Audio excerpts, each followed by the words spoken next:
നല്ല സാമ്പത്തിക ശേഷിയുള്ള വീട്ടിലെ കുട്ടീന്റെ കുറിപ്പാണ് ജ്യോത്സ്യരേത്. എങ്ങനെയെങ്കിലും ഒന്ന് ഒപ്പിച്ചു കൊടുക്കുന്നത്. ഒത്തായി രക്ഷപ്പെട്ടു.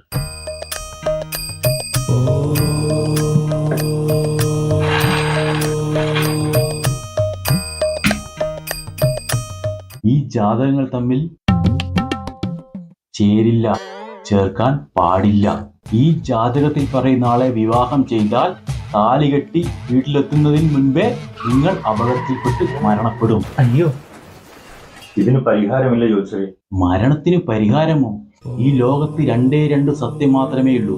ഒന്ന് അവനവൻ ചെയ്യുന്ന കർമ്മഫലം, മറ്റൊന്ന് മരണം. ഇതിന് രണ്ടിനും പരിഹാരമില്ല.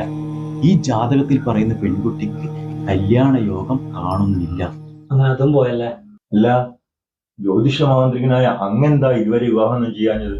ശ്രീമന്ത് വിവാഹേ നിമന്ത്രണം ആഗച്ഛത് സുദിനം സമ്പൂർണ്ണ സത് ഉത്സവ ശതശഃ പുനഃ പുനഃ. ജ്യോതിഷം ശാസ്ത്രമാണ്, കണക്കുമാണ്. കണക്ക് തന്നെ. ആ കണക്കല്ല, ഇത് മാത്തമാറ്റിക്സ്. ഒരു 3 അക്ക സംഖ്യ മനസ്സിൽ വിചാരിക്കും. ആ സംഖ്യനോട് ഒരു 500 ചേർക്കും. ആദ്യത്തെ സംഖ്യേന നേർപകുതിയാക്കിയിട്ട് കുറക്ക്. ആ സംഖ്യേനെ 2 കൊണ്ട് ഗുണിക്ക്. ഉത്തരം 500 അല്ലേ? അതെ. ആ 500 ഇവിടെ ഗുരുദക്ഷിണയെ വെച്ചോളൂ. എന്നിട്ട് ഭഗവാനെ പ്രാർത്ഥിച്ച് രണ്ടാളും പോയിക്കോളൂ.